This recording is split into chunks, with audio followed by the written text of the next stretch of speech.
मंसूर भाई बताइए कि कांग्रेस को क्या पैगाम देना चाहोगे? कांग्रेस के पूरे आला कमान को जिस तरह दावणगेरे साउथ में एक मुसलमान कैंडिडेट को नहीं दिए, इंशाल्लाह आने वाले दिनों में बताएंगे कि कांग्रेस सिर्फ वोट दाल को जिता के भेजने के लिए हराने की भी ताकत रखती है। उसका रिजल्ट आप इस दावणगेरे साउथ इलेक्शन के तमाम मुसलमानों के जरिए से आपको पता चलेगा। इंशाल्लाह आने वाले दिनों में बताएंगे कि कांग्रेस सिर्फ वोट दाल को जिता के भेजने के लिए हराने की भी ताकत रखती है। उसका रिजल्ट आप इस दावणगेरे साउथ इलेक्शन के तमाम मुसलमानों के जरिए से आपको पता चलेगा। इंशाल्लाह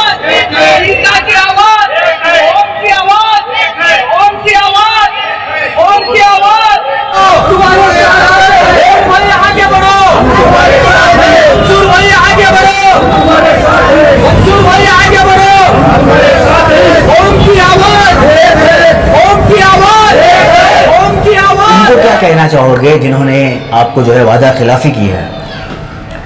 एक मुसलमान कौम ऐसी है जब जिद करके कुछ भी ठान लेती है तो इंशाल्लाह उसको करके दिखाती है।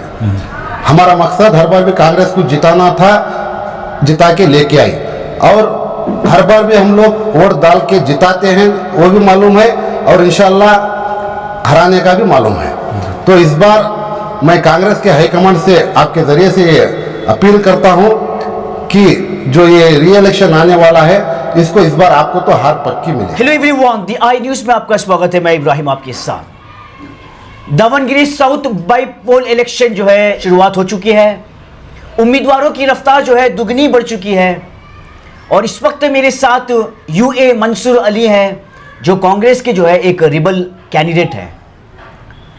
इससे पहले कि मैं आपको बात करूं, मैं आपको बता दूं कि मंसूर अली जो है कई साल जेडीएस में रहे, और उसके बाद एमएलए इलेक्शन के वक्त ये कांग्रेस ज्वाइन करते हैं, और बड़ी मेहनत रही है इनकी कांग्रेस को जिताने में, और फाइनली एक ऐसा मोड़ आया कि ये जो है कांग्रेस के रिबल कैंडिडेट बने।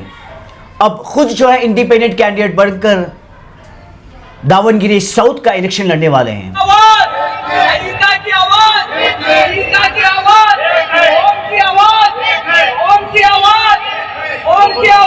सर, पहले तो आपको हमारे इस चैनल में बहुत बहुत स्वागत है आपका। सबसे पहले दी आई न्यूज़ के तमाम व्यूवर्सों को अस्सलाम वालेकुम रहमतुल्लाहि वबरकातुहू। एक बात बताइए, कांग्रेस में मेहनत पढ़कर कांग्रेस के एमएलए को जिताकर आज अचानक से ये ऐसा मोड़ आपने लाया है कि आप खुद जो है कैंडिडेट की तौर पे नज़र आ रहे हैं, तो ये क्यों हुआ है? किस वजह से आपने ये फैसला लिया? जैसे कि आप तमाम को मालूम है, एक सियासत ऐसी चीज़ है कि कौम के वास्ते कुछ ना कुछ कर सकेंगे या अपने वास्ते कुछ कर सकेंगे। सही बात। मेरा तो मकसद यही है कि हर बार भी मैं कौम के वास्ते ही सियासत करना चाहता हूँ। जब मैं जेडीएस में था तब भी माइनॉरिटी का कौम का एक सदर हो के डिस्ट्रिक्ट वाइज में जो काम करना था उस काम का अंजाम दिया, और उसके बाद 2023 के इलेक्शन में जब बीजेपी की हुकूमत कर्नाटक में थी तब आपने देखा कि जो भी मसले थे, हिजाब का मसला हो, अजान का मसला हो, बहुत से मसले 2-3 सालों में जो कर दिए, एक हमारी कौम एक डर के माहौल में थी, और 23 के जो इलेक्शन में उनको हराने के गगार में थी। तो तब हमारे बहुत से मेरे दोस्त ने एक ये दिया कि इस बार कांग्रेस को जिताना है, तो बीजेपी को हराने के लिए कांग्रेस ही एक ऐसी ताकत है हमारे दावणगेरे साउथ में, तो वो वास्ते हम लोग जो हैं कांग्रेस में ज्वाइन होंगे बिल्कुल जो बातचीत करे। तो यहाँ के जो मिनिस्टर थे तब नहीं थे, एसएस मल्लिकार्जुन साहब तब हार के घर में बैठे थे, शामनू शिवशंकर साहब यहाँ प्रेजेंट एमएलए थे, तब एसएस मल्लिकार्जुन साहब ने मुझको फ़ोन में बातचीत करके कोई कंडीशन मैंने उनको नहीं डाला, कुछ भी नहीं सका, कांग्रेस पार्टी को मैं ज्वाइन किया। करने के बाद अल्हम्दुलिल्लाह कांग्रेस पार्टी यहाँ पर ही नहीं पूरे कर्नाटक में जीत के सिद्धरामैया साहब की सरकार बनी।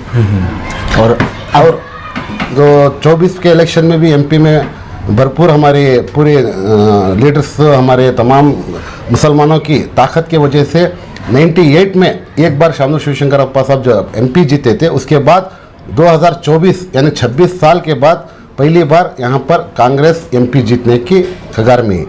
ये पूरा जो है कांग्रेस में जिताने के लिए हमारे माइनॉरिटी वोट 2023 और 2024 के एमपी इलेक्शन में 95% है ना वोटिंग करके कांग्रेस को जिता दिया।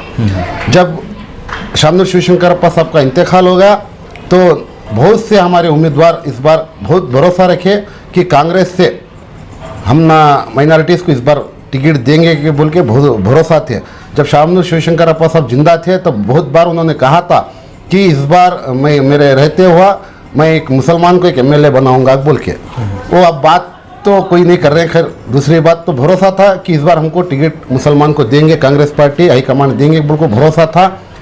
2 महीने के जद्दोजहद यहाँ की कौम, जैसे कि आप देख रहे हैं, दिन रात एक कर कर पूरी कौम को एक कर कर इस बार हम ना टिकट होना बोल को जो मुहिम हम लोगों ने छेड़े, ईद रमज़ान की ईद के दिन तक भी भरोसा था। रमज़ान की ईद को बहुत बड़ा तोहफा दे डाला हमारे कांग्रेस के हाईकमांड आला ने।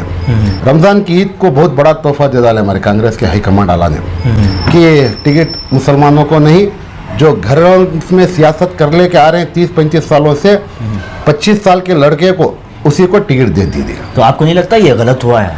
ये मेरे को नहीं, तमाम कर्नाटक के हर एक मुसलमान को मैं इस आपके यूट्यूब के चैनल से मैं शुक्रिया अदा करता हूँ, क्योंकि कर्नाटक का साउथ का इलेक्शन नहीं बल्कि हर एक मुसलमान जो पूरे कर्नाटक में है हर एक मेहनत भी कर रहा था और साथ ही साथ में दुआ भी कर रहा था कि एक मुसलमान हमारा एमएलए हो। क्योंकि इस बार हमारा भरोसा था, क्योंकि कांग्रेस पार्टी की हुकूमत थी, री इलेक्शन है, पूरे हमारे माइनॉरिटीज़ के, अहिंदा के और बड़े से बड़े तबके के लीडर्स यहाँ पर आकर हमको जिता के वो लेके जाएंगे बोल को हमको भरोसा था। तो वो भरोसा पूरे लोग तोड़ दिए।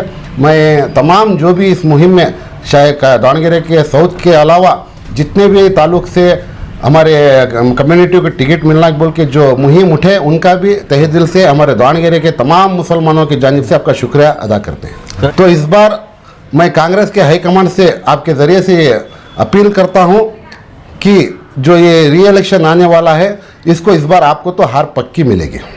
मतलब इस बार दावणगेरे साउथ के जो कैंडिडेट होंगे वो कांग्रेस से नहीं होंगे, बेशक कांग्रेस को जो है यहाँ की तमाम अहिंदा जो है हरा कर ही रहेगी। बेशक। एक बात बताइए, माना कि आप अभी फिलवक्त जो है जोश में हैं क्योंकि आप लोग सब एक हैं, क्या कल के दिन अगर आपके कांग्रेस के लीडर्स आपके पास आए, जैसे कि 2 दिन पहले या कल हमने एक वीडियो देखा, आपके मिनिस्टर कह रहे थे कि मंसूर ನಮ್ಮ ಜೊತೆ ಬಂದು ಸೇರ್ಕೊಂಡಿದ್ದ, ನಾನು ಹೋಗ್ಬಿಟ್ಟು पर्सनली ಮಾತಾಡ್ತೀನಿ, अगर आपको आकर कन्विंस करेंगे, चाहे वो कांग्रेस के बड़े हो या कोई भी, तो क्या आप वापस जाकर कांग्रेस को सपोर्ट करोगे? अब घर में बहुत सारे हमारे रिश्तेदार रहते हैं। अब हमारा हमना मालूम रहता, दूसरों का तो मालूम नहीं रहता, लेकिन कौम के ऊपर हमना भरोसा है, कौम हमना इस बार साथ देती करने का। और रहा मेरा इंडिविजुअल, अगर शामनो मल्लिकार्जुन साहब आके छोटा मोटा पोस्ट नहीं एमएलसी बनाएंगे बोले तो भी मैं नहीं जाऊंगा, और उसके साथ साथ बड़े से बड़े ऑफर करे तो भी उनके साथ नहीं जाऊंगा। अगर वो उनके साथ मैं इस इलेक्शन में अगर उनके साथ गया तो मेरे खून में ही फर्क है। अच्छा, मतलब ये तो पक्का है कि आप वापस नहीं जाएंगे? मैं हमारी कौम हारेंगे या जीतेंगे, जो मुहिम हम लोग छेड़े हैं इंशाअल्लाह वो पाए कब्दीर तक मैं लेके जाने तक भी मैं साथ रहूंगा। तो मैं आपको बता दूं कि ये वही मंसूर हैं जिन्होंने ये मुहिम को शुरुआत की थी कि हम अहिंदा और मुसलमान मिलकर इस मर्तबा जो है कांग्रेस को सबक सिखाएंगे कि जो वादा खिलाफी उन्होंने की है उसका जो है उनको भुगतना पड़ेगा।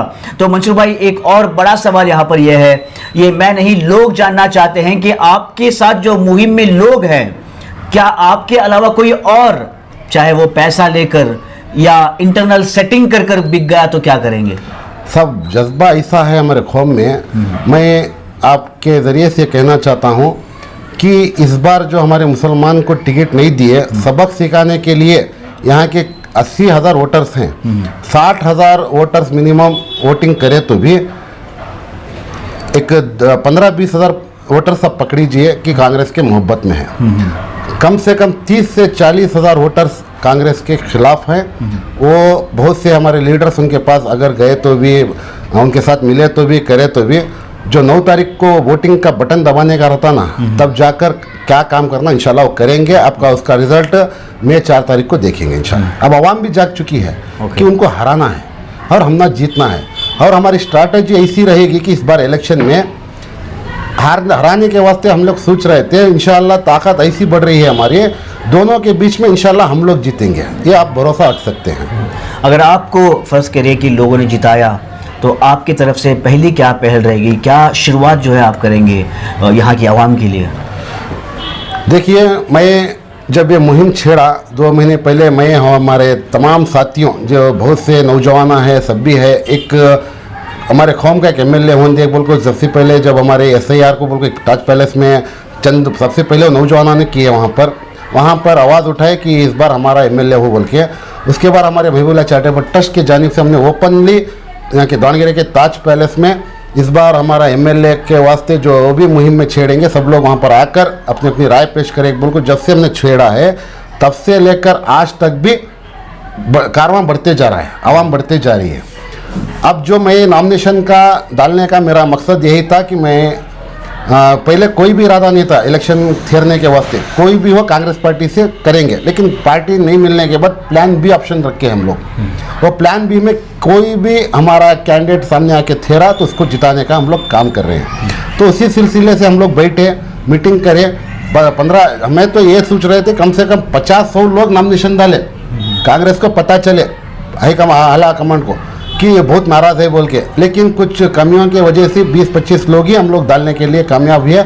अब हम लोग क्या कर रहे हैं, हम लोग इलेक्शन करने के वास्ते नहीं, जिताने के वास्ते हम लोग मुहिम छेड़े हैं। अब आज 20/6 तारीख को लास्ट डेट है वो, तो हम लोग कल एक जगह पूरे जमा होकर एक जगह बैठेंगे, वहाँ पर एक कैंडिडेट को हम लोग चुनेंगे पूरे लोग मिलके, और तमाम गाँव के नौजवानों के दरमियान और तमाम जो कैंडिडेट हैं उनको सबको बुलाकर एक कैंडिडेट हम लोग डिक्लेयर करेंगे। SDAP को भी बात करेंगे, सबको भी बात करेंगे, चाहे कोई भी वो कैंडिडेट, उसके लिए हम लोग काम करेंगे। और उसके साथ साथ 1-2 या लोग उसमें रहेंगे, वापस नहीं लेंगे हम लोग, 2 से 4 लोग रहेंगे, क्योंकि जो कैंडिडेट अगर हमने किसी को भी डिक्लेयर कर दिया तो पता नहीं क्या भरोसा कब क्या हो सकता है। सही बात। अगर वो क्या तो भी पीछे सर गया तो जो भी पीछे ऑप्शन रहेगा तो उनको मूवमेंट करेंगे। ये हम लोग प्लान कर रहे हैं इंशाल्लाह। तो दोस्तों, एक बड़ी खबर जो है हम बहुत जल्द आपके सामने लेकर आएंगे। दावणगेरे साउथ का जो है कांग्रेस के लीडर्स के लिए खास करके एक बहुत बड़ा झटका लगने वाला है। तो ये आप जो है हमारे चैनल के साथ बने रहेगा, इलेक्शन के दिन तक जो है हम आपको अपडेट देते रहेंगे और क्या नतीजे निकलेंगे ये भी जो है हम आपको देंगे। आप मेरे इस पेज को फॉलो करना भूलना नहीं।